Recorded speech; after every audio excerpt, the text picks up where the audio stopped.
In the quiet town of Ashford, Maine, nestled deep in the woods, stood the Bellamy House, a Victorian mansion with a sinister past.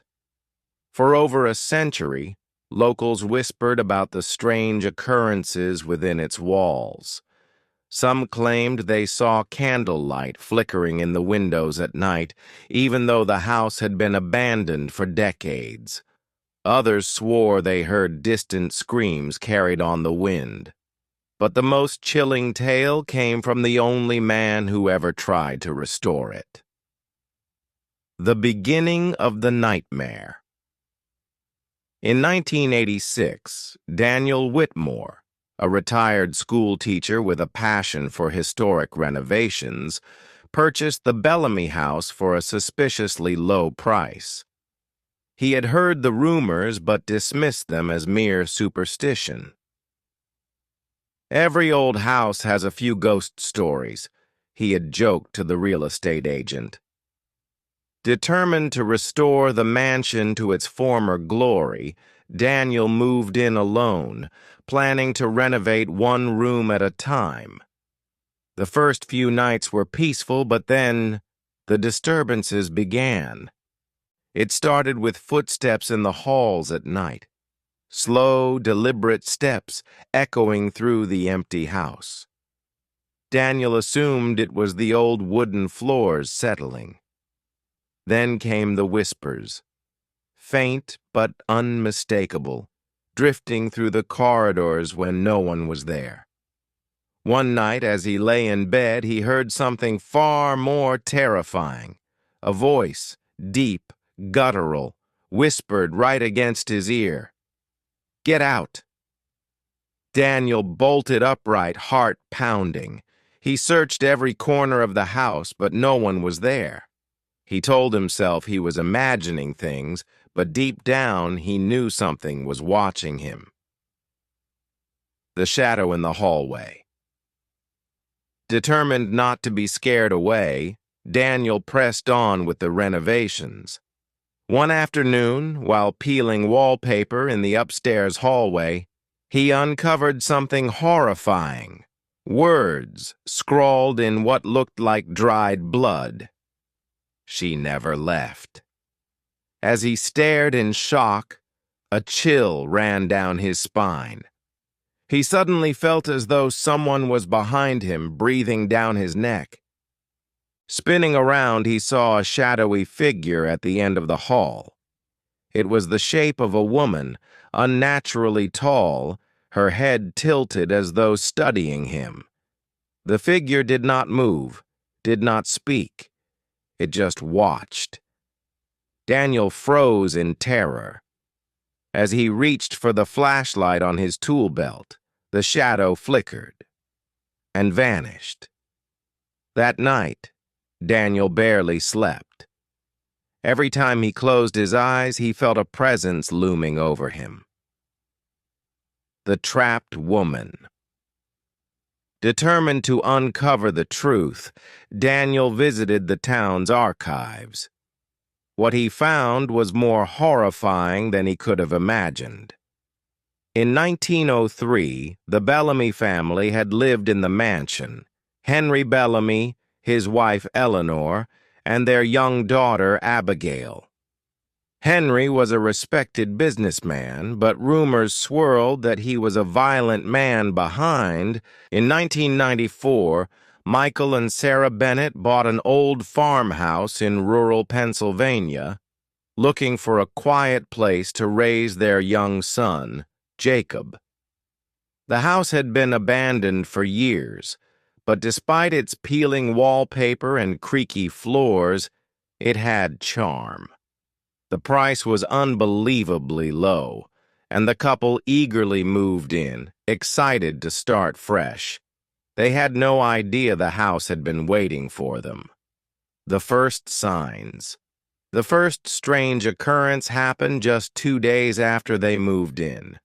Sarah was in the kitchen unpacking boxes when she heard Jacob giggling in the living room. "Who are you talking to, sweetie?" she asked, stepping into the room. Jacob, barely 4 years old, pointed at the old rocking chair in the corner. "The man," he said simply. Sarah's heart skipped a beat. "What man?" Jacob's expression remained cheerful. "The man in the chair. He knows my name."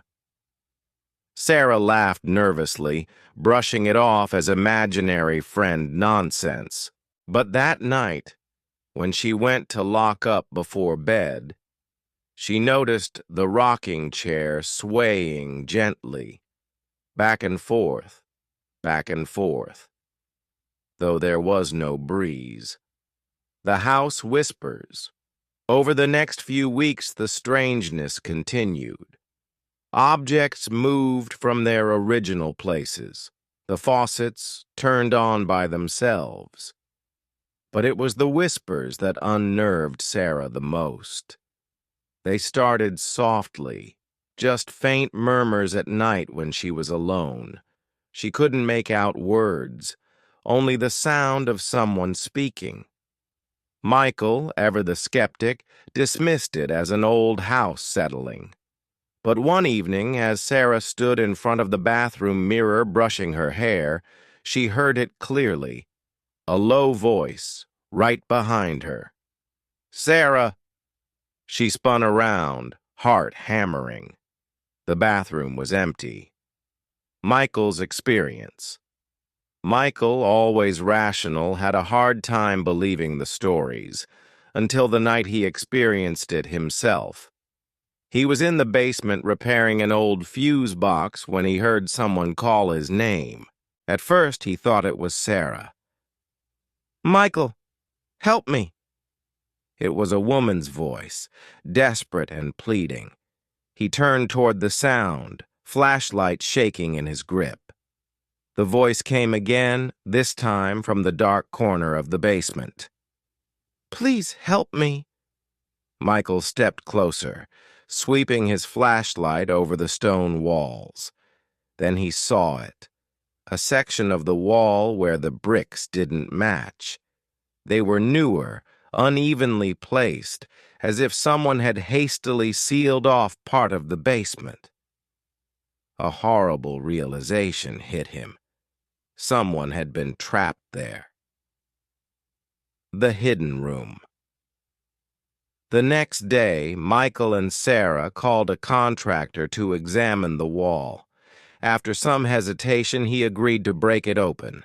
As the bricks tumbled to the floor, a putrid smell filled the air. Behind the wall was a small, windowless.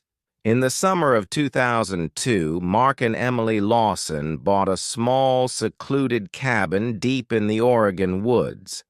It was meant to be a weekend retreat, an escape from the stress of city life. The real estate agent had warned them that the cabin had been abandoned for years, but they didn't mind. It was rustic, quiet, and best of all, cheap. They had no idea that something was already waiting for them. Their first night in the cabin was uneventful. They built a fire, drank wine on the porch, and listened to the sounds of nature. The nearest town was 20 miles away, and the dense forest stretched for miles in every direction. But as they settled into bed, Emily thought she heard something outside, twigs snapping, footsteps crunching through the underbrush. "Probably just a deer," Mark mumbled, half asleep. Emily wanted to believe that, but something about the sound unnerved her. It wasn't the random, aimless movement of an animal. It was deliberate, slow, like someone was circling the cabin. The strange markings. The next morning, Emily stepped outside to get some fresh air. That's when she noticed them, strange carvings in the wooden beams of the cabin's porch. At first, they looked like random scratches, but as she traced them with her fingers, she realized they were symbols. Strange, intricate symbols she had never seen before. "Mark," she called out, "did you see these?" He frowned. Probably just kids messing around before the place was abandoned. Emily wasn't so sure. The carvings were too precise, too deliberate, and something about them made her feel watched. The figure in the trees. That evening, as the sun dipped below the horizon, they built another fire outside. The air was crisp, the sky clear. It should have been perfect. But as they sat in silence, Emily suddenly stiffened. "Did you hear that?" she whispered. Mark turned his head, listening. Then he heard it too, a low whistle coming from the trees. It was long, slow, almost melodic. Then a response. Another whistle, this time from the opposite direction. Mark grabbed a flashlight and aimed it into the woods. The beam illuminated the thick trees, but nothing else. And then, just as he was about to turn off the light, something moved. A tall, thin figure stood just beyond the tree line. It wasn't moving, just standing there, watching them. Mark's breath caught in his throat. "Who's there?" he called out. No answer. Then, with impossible speed, the figure darted sideways into the trees and disappeared. Something at the window. That night, they locked the cabin doors and shut every window. Mark insisted it was just a hiker or a local messing with them, but Emily couldn't shake the feeling of being watched. She barely slept. Every time. In 1978, David and Linda Foster moved into an old farmhouse in rural Tennessee. It was a beautiful property, rolling fields, towering oak trees, and a weathered red barn in the distance. The house itself was over a century old, but that only added to its charm. They didn't know the dark secret buried beneath their land. The unsettling discovery. A few days after moving in, Linda was exploring the property when she found something odd. An old stone well, half hidden behind overgrown bushes. The wooden cover was rotting, the edges crumbling. When she peered inside, a chill ran through her. The darkness seemed endless, swallowing the light.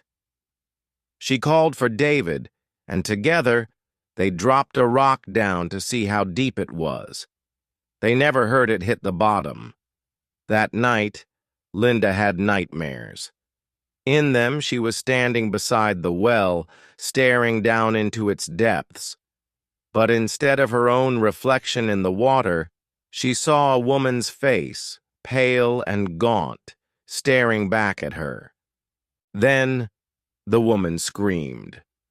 The whispering at night. Strange things started happening almost immediately. At night, they heard whispers coming from the fields, faint, distant voices drifting through the wind. Sometimes they would wake up to find the front door wide open, even though they had locked it before bed. And then came the footsteps. Linda would hear them pacing outside the bedroom window, slow, deliberate. When she got up to check, no one was there. David dismissed it as animals or her imagination. But Linda knew something was wrong with that land. Jacob's story. One evening, an elderly man named Jacob stopped by. He had lived in the area his entire life and was curious about the new owners. They invited him in for coffee, and as they chatted, Linda casually mentioned the old well. Jacob's expression darkened. He set his cup down, his hands slightly trembling. "You found the well?" he asked. Linda nodded. "It's just outside the house near the tree line." Jacob shook his head. "You should stay away from that well. Everyone around here knows it's cursed." David scoffed, but Jacob continued. Back in the early 1900s, that farm belonged to a man named Thomas Garrison. He had a wife, Clara.